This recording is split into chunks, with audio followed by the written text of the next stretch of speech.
বিশ্ব ঐতিহ্য ক্ষেত্ৰত স্বীকৃতি পাব ৬০০ বছৰীয়া আহোম ৰাজত্বৰ ধ্বজা বহন কৰা চৰাইদেউ মৈদামে।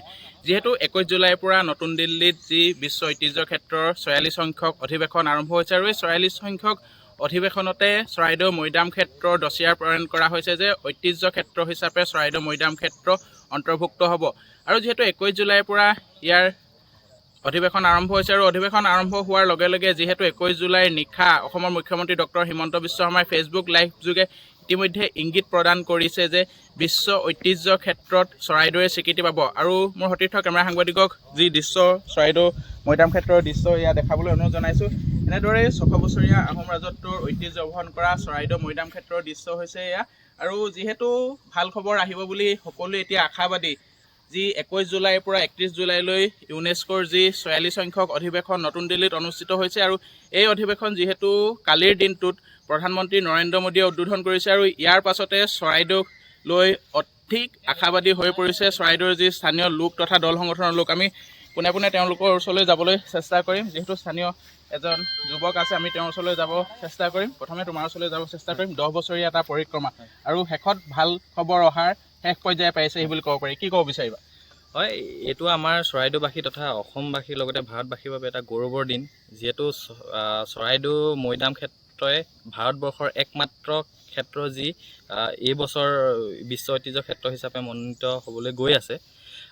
এইখিনিতে আমি সকলোকে ধন্যবাদ দিব লাগিব। প্ৰথমতে আমি কেন্দ্ৰীয় চৰকাৰ, ৰাজ্য চৰকাৰ, অসম প্ৰত্নতত্ত্ব বিভাগ, কেন্দ্ৰীয় পুৰাতত্ত্ব বিভাগ তথা স্থানীয় ৰাইজ, দল সংগঠন সকলোকে আমি এই আপাহতে তেওঁলোকলৈ ধন্যবাদ আৰু কৃতজ্ঞতা জনাইছোঁ। আমি সকলো আশাবাদী যে চৰাইদেউৱে বিশ্ব ঐতিহ্য ক্ষেত্ৰ হিচাপে স্বীকৃতি পাব।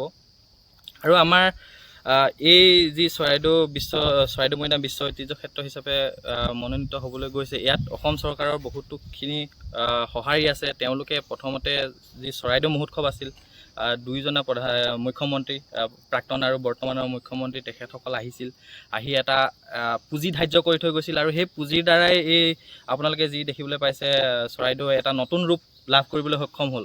আৰু এই নতুন ৰূপৰ দ্বাৰাই আমি চৰাইদেউ মৈদামে বিশ্ব ঐতিহ্য ক্ষেত্ৰ হিচাপে মনোনীত হ'বলৈ আমি আগবাঢ়ি গৈছোঁ। আৰু ২৬ তাৰিখে যি ৰিজাল্ট ওলাব বুলি আমি শুনিছোঁ, আমি সম্পূৰ্ণ আশাবাদী যে এই ক্ষেত্ৰত আমাৰ চৰাইদেউৱে বিশ্ব স্বীকৃতি লাভ কৰক আৰু আমাৰ যি দল সংগঠন তথা স্থানীয় ৰাইজৰ কষ্ট আছে সেই কষ্টখিনিও ফলপ্ৰসূ হ'ব। হয়, এতিয়া সমগ্ৰ চৰাইদেউৰ লগতে উত্তৰ পূৰ্বাঞ্চল তথা অসমৰ সকলো লোকে আশাবাদী হৈ পৰিছে, যিহেতু ভাৰতবৰ্ষৰ একমাত্ৰ ডছিয়াৰ হিচাপে মনোনীত হৈছে ঐতিহ্য ক্ষেত্ৰৰূপে পৰিণত হোৱাৰ ক্ষেত্ৰত চৰাইদেউ মৈদাম। আৰু লগে লগে যিহেতু নতুন দিল্লীত ইয়াৰ অধিৱেশন অনুষ্ঠিত হৈ আছে, আমি আন এগৰাকী ব্যক্তিৰ ওচৰলৈ যাব চেষ্টা কৰিম। আপোনাৰ ওচৰলৈ যাব চেষ্টা কৰিম। 10 বছৰীয়া এটা পৰিক্ৰমা আৰু অৱশেষত ভাল খবৰ অহাৰ দিশে আগবাঢ়িছে। আৰু যিহেতু কালি মুখ্যমন্ত্ৰীগৰাকীয়েও তেওঁৰ ফেচবুক লাইভ যোগে জনাইছে যে ২৬ জুলাই তাৰিখে ভাল খবৰ আহিব পাৰে। কি ক'ব বিচাৰিব? বহুত আশা কৰিছোঁ।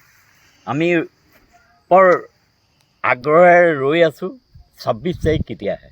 ২৬ জুলাই অসমৰ বাবে, ভাৰতবৰ্ষৰ বাবে আৰু আমাৰ চৰাইদেউৰ বাবে এটা ডাঙৰ ঐতিহ্যপূৰ্ণ দিন হ'ব, যিটো দিনত আমি পৃথিৱীক আমাৰ ঠাই টুকুৰা চিনাকি দিব পাৰিম। যদি এই সভাখনে আমাক স্বীকৃতি দিয়ে, দিল্লীত বহি থকা সভাখনে, তেতিয়া আমি পৃথিৱীত স্বীকৃতি দিব পাৰিম। ইতিমধ্যে অসমৰ বিহু, লাচিত বৰফুকন ইত্যাদি বিশ্বৰ দৰবাৰত এইখন চৰকাৰে, ডক্টৰ হিমন্ত বিশ্ব শৰ্মা চৰকাৰে আগুৱাই নিলে।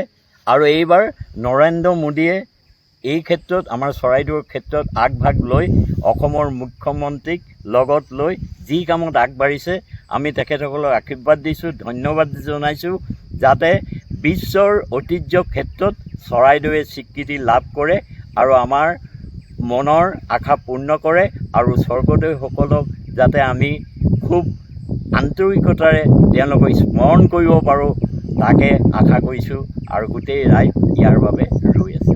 হয়, যিহেতু সকলো এতিয়া আশাবাদী, আন এগৰাকী ব্যক্তি আছে মোৰ ওচৰত। যিহেতু আপুনি প্ৰতিটো ক্ষণতে চৰাইদেউ মৈদাম ক্ষেত্ৰৰ সৈতে জড়িত হৈ আছে, কি ক'ব বিচাৰিব? কেনেকুৱা অনুভৱ আজি? বহুত ভাল অনুভৱ। ইমান দিনৰ মূৰত বহুত বছৰ আগৰ পৰাই এটা মনত সপোন আছে যে চৰাইদেউ বিশ্ব ঐতিহ্য ক্ষেত্ৰ হওক। আজি হ'বলৈ গৈ আছে। যোৱাকালি হিমন্ত বিশ্ব শৰ্মা ডাঙৰীয়া মুখ্যমন্ত্ৰী আমাৰ, তো তেখেতে যিটো ফেচবুক লাইভ কৰিলে, তেতিয়া আগৰ পৰাই আশাবাদী। তেখেতে যেতিয়া কৰিলে যে 26 তাৰিখে ঘোষণা হ'ব আগষ্ট তাৰিখে, তেতিয়া মানে মনটো আৰু ভাল লাগিছে। আজি আমাৰ চৰাইদেউ ওচৰ পাজৰৰ মানুহবিলাকে সকলোৱে বহুত ভাল পাইছে। ঘৰে ঘৰে হওক বা আপোনাৰ আমাৰ ইয়াত ইন্দ্ৰপাং আছে, তাত গৈ মেলি বন্তি জ্বলাইছে। বহুত আশাবাদী।